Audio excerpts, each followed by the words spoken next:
Welcome to Scoop World Order. The work week is over for the Buckeyes. They finished their final practice today at the Woody Hayes, a walkthrough tempo practice. No balls on the ground. Perfect practice on Thursday. It's time to get ready for Purdue. It has been a house of horrors. Shockingly, every Ohio State coach, going back to, I believe, Earl, has lost there, including Luke Fickell in his 1 year as head coach. So a lot of really bad Purdue teams have beaten some really good Ohio State teams. It's a tricky place to play. It's dead. It's a terrible field, a terrible locker room, terrible everything. So I don't know what it is, but it's been the boogeyman. I lost there in 04, lost there in 11 as a coach. It's a weird place to play, and Purdue stinks this year, so it's right on par with how it usually is. We're really good. They're really bad, but they've played us very hard recently. So that being said, as always, we appreciate you guys tuning in with us each and every night. As always, if you enjoy this content, please click like, click the subscribe button, and also click the little alert bell so that you can get an alert every time we go live, which is each and every night, almost. And we appreciate you guys always tuning in. Shout out where you guys are watching from. I love reading in the comments where you guys are from. Florida, Texas, California, all over the country, all over the world. We appreciate you guys. And I want to hear, who are your two MVPs? Who you're projecting to have big games this week? It looks like Emeka likely is going to be questionable. I'd say he's probably on the very, very doubtful side of questionable. Trey Henderson might be going. It's going to be interesting to see what this team looks like this week. But with that being said, going to bring in the Buckeye Scoop MVP, Mr. Nevada Buck. Nevada, how are you today? Doing good, man. I'm telling you, Buckeyes roll big on Saturday. Calling it right now. Don't mind. Hold me to it. Don't mind, not going to hedge it with the go. If I'm wrong, you can call me a dumbass. And I'm just going to be like, they're going to roll. I know Purdue's done well. I know other teams have gone there and lost. Not this one. Roll. We've been waiting for this game. 49-7 Ohio State. Calling it right now. So what clicks this week? Is it the running game? The defense has been clicking and playing hard all season. But what takes off? Who takes off? What changes this week? Does the line come together? Does Trey play? Is it Trey and Chip? Is it more Chip? Is it Mayan? Garnell Tate? A lot of questions, especially if Emeka doesn't go. Who's going to step in as the third wide receiver? Do we run more of the dreaded 12 personnel, which I think stinks when we have two tight ends on the field, as opposed to our three receiver sets? What clicks? What gives you so much confidence in such a huge score? Well, I think the defense is starting. It's starting to come, and with the defense, good to great defenses go when you go from stopping teams to you go to stopping teams and turning them over, and we're at that stage right now. We're starting to turn teams over, turn the game around. Last week with turnovers. This is a Purdue team that gave up 6 sacks to Iowa last week, and I just think that our rushes that have been getting close are going to get home. They're not going to be able to, dink and dunk down the field with us. The Purdue wide receivers are not going to be able to beat our, a great defensive backfield for Ohio State. And when that happens, then you get the ball back. I think McCord's starting to put it together. I think this is Garnell Tate and Cade Stover's type of game to step up, make some things happen. Obviously, Marvin's going to do his thing. And I think Mayan's, in shape, running angry. And I think this could be a big game for him. But I think the Ohio State offense puts it together. They've heard all the cat calls. They've heard all the stuff. And I think Ryan Day found some things last week they liked. We had a great nugget from the helping technician who's a terrific insider on our board. Today I won't give that one away. But he had some really interesting things to say about the offense and about some different plays that you'd watch for to kind of indicate that Ohio State might have be closer to a breakthrough than people think. And I'm agreeing with him. I think this is the week we break through. Big win for Ohio State, covers the 19 easy. Yeah, I think it's, a lot of it comes down to just fixing the scheme. It's not really fixing the scheme. It's just having mechanisms to get out of loser plays before the snap. We run too many of these, frankly. I'm going to show you one right here. This is toward the end of the game. Now, granted, they know that we're running the ball. There's 8 minutes left. We're up 10. So you're trying to burn some clock on first down. So obviously, this is a running situation. But, we run our short side lead play. We don't have a fullback, so we don't run fullbacks anymore. Back in the day, you even had a fullback. This wouldn't be really no thing. But, we've got our standard, 3x1. You get your attached tight end here. But, we run this into the short side, and you've got, you're supposed to combo. You got to find a way to get to this guy, and with this nose playing head up on Carson, it's impossible to get to this guy. So, when I see this look, I'm flipping the play to run it back over here. The exact same play, but you have better angles to get to the double teams. And I would just cut that guy on the backside. But when you run it front side, you can't block the front side linebacker, And so who makes the play? Well, I mean, kind of everybody, the end, because we're giving up penetration. Again, this is, Matt's going to be better here. He's going to be firmer. But we don't have anybody to block the front side linebacker. And the play is running right at the front side linebacker. So, there's got to be a way to get out of these plays. I don't know if you have to do look back, which we've done in the past, which I really like. And then the other problem is that you've got a down safety. So, I mean, you've got two guys that are literally unblocked in the hole. And if you have, the down guys, if these guys get pancaked, imagine you have Orlando Pace playing right guard and right tackle. You still have two free hitters, and again, that's the thing I don't understand. I don't know. I wish, I know Marvin will never do this because he's in draft protection mode right now, but I wish he'd get after this guy a little bit. But he just, they just do this little dance thing that, a lot of these guys do to take care of each other. But it'd be nice if he got after that guy. But, I don't know. People like to heap a lot of blame on the offensive line. And again, I am the expert of the offensive line in the entire Ohio State metaverse because I played on the offensive line. I coached the offensive line. I played on bad lines. I played on good lines. I coached bad lines. I coached good lines. I've seen it all. I've seen how the media can turn it and swirl it around and beat on these guys. But I don't know what these guys are supposed to do when there's an unblocked guy here. So, again, it makes it difficult because, if you're the running back, I'd be looking at the sideline like Ryan Day, like, what are you doing? I mean, no, but Kirk, we found it. We found it. Brian Day said there was only one bad play call the whole game, and we found it. We have found it. Man. So, to your point, again, Joel Klatt, love Joel, but when he was braying about the combination block, how are you supposed to combination block that? You're supposed to block your guy and then knock him to the ground, then continue on to the other free hitter and knock him down. I mean, it's like they have too many guys. They're playing with leverage. They're running to the spot. And that's a bad play call. It's predictable. And I don't care how you scheme it up or whatever it is. That's not a talent issue. That isn't because the right tackle didn't go to the Army All-American game or because we need to have more blocking sleds or Justin Fry's daughter needed to point to the hole or whatever it is. That's not the problem. The problem is they have too many guys running to the spot and we have too few guys there to block them. That's it. But, until we fix that stuff, we're always going to struggle. We will struggle against good teams. We will struggle against bad teams. We will struggle against teams in between because that's the kind of stuff that kills you right there. And, again, I'm not defending Justin Fry. I'm not defending the offensive line. I'm just saying that's just a fact. It's just math, man.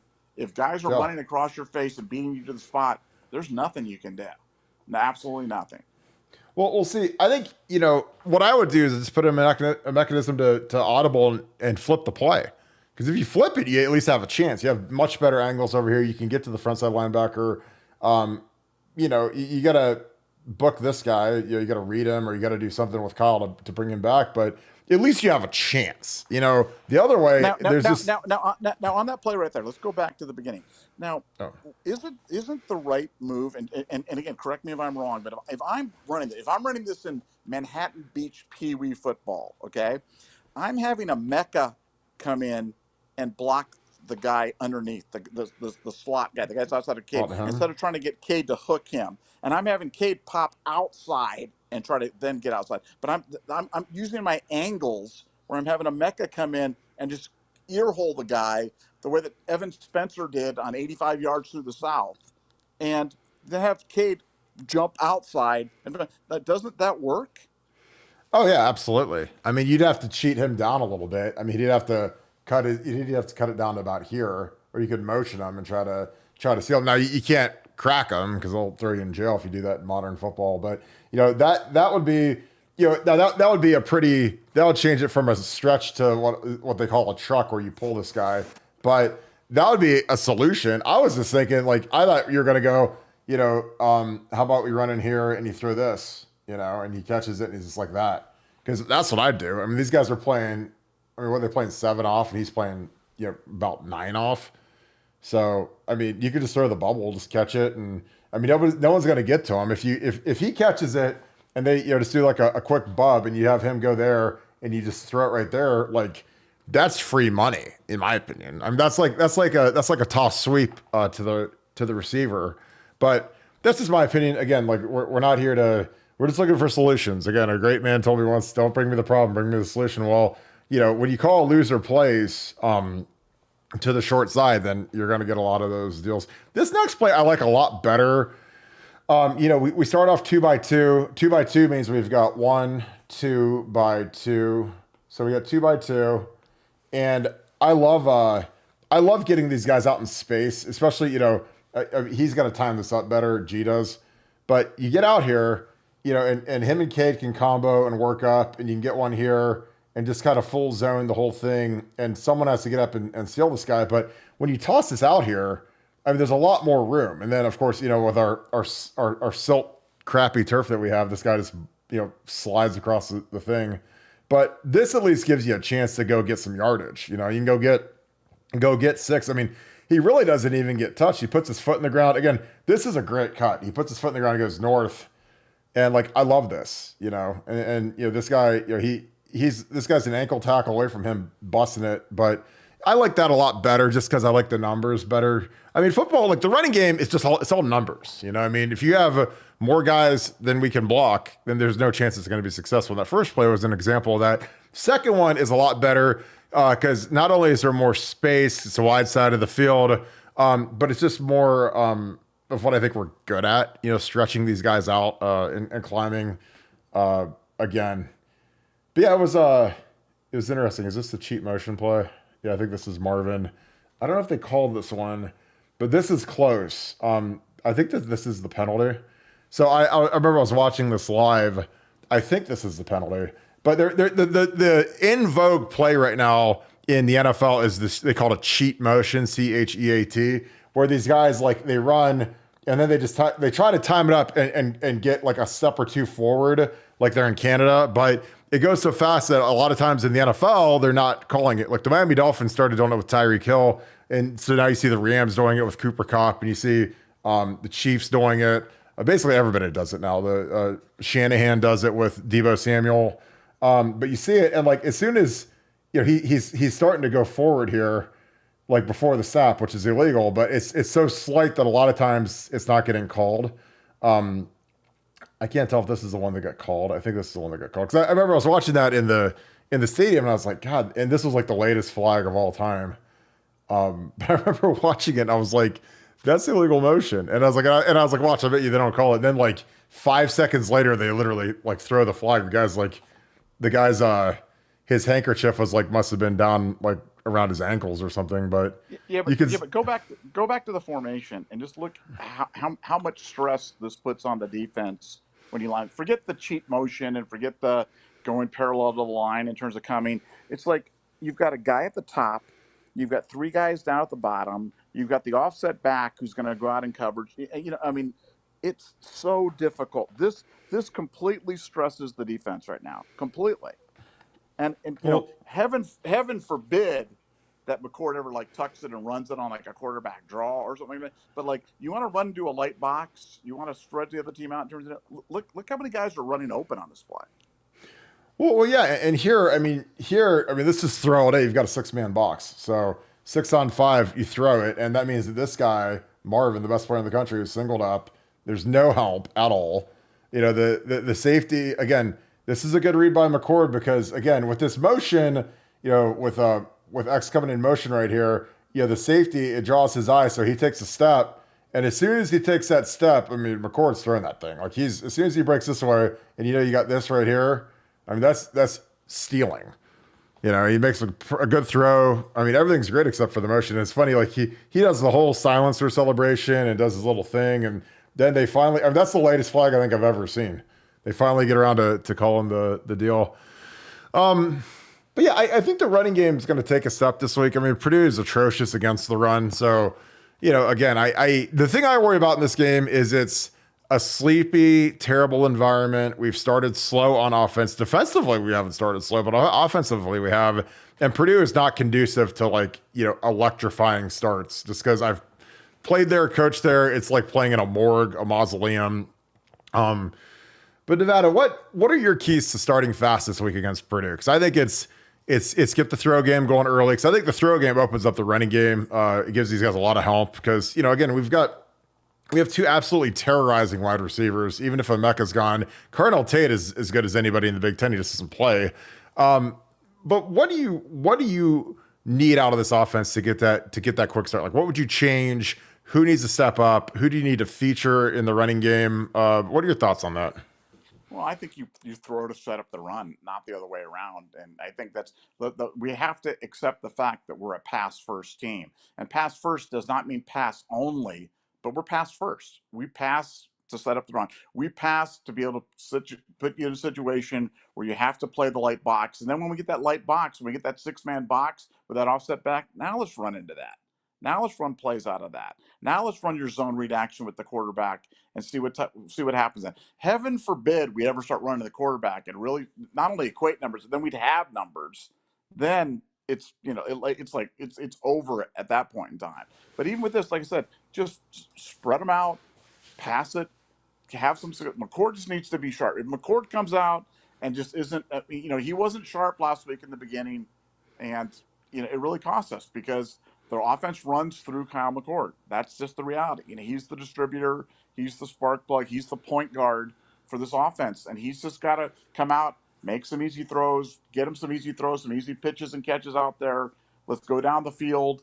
Let's get on these guys. Let's have the defense create a turnover. And let's just have these guys tap out, because they will tap out when we get after them. They're going to have trouble moving the ball all day because our defense is going to stifle them. And, I know that this week has not been pleasant for the OSU offense. The OSU coaches have been on them. This isn't like they're coming into the game coming off a 63-point waxing of somebody and everybody's like fat, dumb, and happy. I mean, they're getting attacked. So it's time for them to buckle up, step up, answer some of the critics. Let's hang a big number on somebody. And I think Purdue's I think Purdue just happens to be the next object in our way, and we just got to go through them, and I think we will. Yeah, I think it's important for the leadership of this team to really emphasize, this game, because this is one of those ones where you beat an undefeated Maryland team. That's a nice win at home. You get this clunker of a game against Purdue, and then next week you've got the Werewolf coming to town in Penn State, who's a juggernaut, very, very good, very, very good Penn State team. Penn State generally is always a war, even though it has been domination when they've come to the Horseshoe. They haven't beaten us since 16 out at Penn State. But, Purdue, it's a lot like Kinnick, like their stadium's like Kinnick, like when those guys went out to Kinnick in 17 after that big Penn State win, like none of those guys had ever been there. I think Urban had been there once as a J. None of the coaches had ever been there. None of the players had ever been there.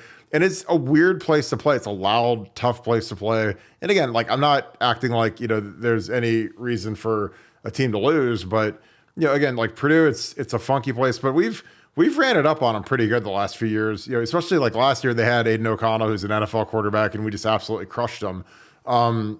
They don't have that this year. But they do have a good quarterback. He's a kid from Texas, Hudson Card, who, another transfer portal thing. It was interesting. I was watching a show today, and I think it's 8 or 9 of the starting quarterbacks in the Big Ten are transfer portal guys. So that was kind of fascinating to me. But, Nevada, the defense has been absolutely fantastic. What do you project as the headline post-game from the defense? Do we get after it in the pass rush? Do we shut these guys down again? Do we get some turnovers? What's your projected headline for this Purdue game? Yeah, OSU finds their pass rush turnovers continue. That's going to be the story. It's just a matter of time. It's just the pass rush. You can still play cage and still get the pressure. We've been getting the pressure. We've been doing a good job with our responsibilities. But I think this is the week that break through, make the sacks, continue to get the ball turned over, and for Ohio State, like I said, we faced some decent offenses this year, and that's why it's funny when people talk about Michigan and all the success that Michigan has. Michigan's played absolutely no one. I mean, their schedule has just been atrocious, and they're giving up more yards per play and averaging less yards per play on offense. So, I think for Ohio State, we've had our warts, we've had issues for sure, but a team like Purdue that's really going to have trouble moving the ball is really going to struggle. And this defense is just getting better and better every week. And defense comes every week, man. It's not dependent on one guy. It's not dependent on one person have a good game. We're deep enough that we can rotate guys in, and even the backups can make an impact. And I think the pass rush is the story. When we're talking about the uncomfortable truths on Sunday, it's going to be how the defensive pass rush found its way. Over under 1.5 sacks for our entire defensive end group. Over. I like Over. it. You think it's Caden Curry and Kenyatta, or does Jack finally break through, or is it JT again? I mean, I don't know who's going to get them, but there'll be multiples. There'll be if the team doesn't get 5 sacks, I'll be shocked. I know that Purdue's going to try to get rid of the ball quick, but it's going to be. They can't block our guys. They just can't block our guys, and our guys are going to be getting up there and putting them in passing situations. And when they do, it's going to be a problem. Yeah, I agree. We had some expansion news today. Got some rumblings about Clemson potentially being the linchpin of the ACC. Talk a little bit about that, because that was interesting, and the name of a school that might be joining the Big Ten that I would be over the moon for. Yeah, well, like I said, and again, another nugget up on BuckeyeScoop.com. We're always trying to break inside information. Our expansion stuff has been the best on the internet, the best of the national media, the best of any, the local media, the best of anybody, period. Our expansion sources are second to none. And they're calling Florida State to the Big Ten. Florida State to the Big Ten as part of a Clemson-led exodus of teams escaping the grant of rights, and Florida State to the Big Ten. Get ready for the tomahawk chop and the planting of the flaming spear and Coach Prime and all that other stuff right there. It's happen. And remember, we're the ones who told you about USC. We're the ones who told you that someday the USC Song Girls would be prowling the sidelines at Ohio Stadium. Well, Florida State, buckle up. You think Coach Prime ends up there? I do. I think it's inevitable. I think he's perfect for that school, and obviously his fuse at Colorado is going to be really short. And Florida State's having some success, and that's the other thing that's going to maybe potentially delay that. But I think it's destined for him to be there eventually. Yeah, I think it makes too much sense with everything that he does and what he's doing. We'll wrap this thing up. We again, our message board is absolutely on fire. Bill Green chat today, helping technician stopped by, got the Nevada Buck Nugget, Oracle, some recruiting buzz. Ton of stuff is going on the message board. Nevada, your final thoughts on Purdue, and maybe a little promo for BuckeyeScoop.com, because I feel like our board is just surging right now. Yeah, the board's going crazy. All-time high in membership. All-time, our social media stuff is going crazy, and YouTube and our podcasts are going crazy. And I'm giving you a score early: Ohio State 49, Purdue 7. I usually post that on Fridays, but I'm giving it to you early. Ohio State 49, Purdue 7. If you're doing it, I'm betting Ohio State. I think it's a big week for them. Yeah, I totally agree. Well, we are going to wrap this thing up. We appreciate you guys. As always, thank you so much for joining our wonderful podcast. We appreciate you guys. If you guys want to be a part of the best community on the internet, BuckeyeScoop.com, it needs to be your new home. It's been absolutely fantastic. We have a great community. It's growing by leaps and bounds every day. So we appreciate all of our new members and our all-time members that have been there since day one. So thank you all for being a part of BuckeyeScoop.com, the #1 Ohio State community. That being said, if you enjoyed this content, please leave us a like, click subscribe, and also click that little alert button so you'll know when we go live. Shout out where you guys are watching from. Give me your MVPs. I want your projections. Do we get a sack from Jack Sawyer? Do we get a sack from JT Tuimoloau? JT kind of broke through and got one. But I want all of your projections. Put them down in the comments. I love reading the comments, so we appreciate you guys so much. But with that being said, thank you so much, Buckeye Nation. Thank you, Scoop family. I'll talk to you guys tomorrow. Time to beat the Boilermakers. Go Bucks.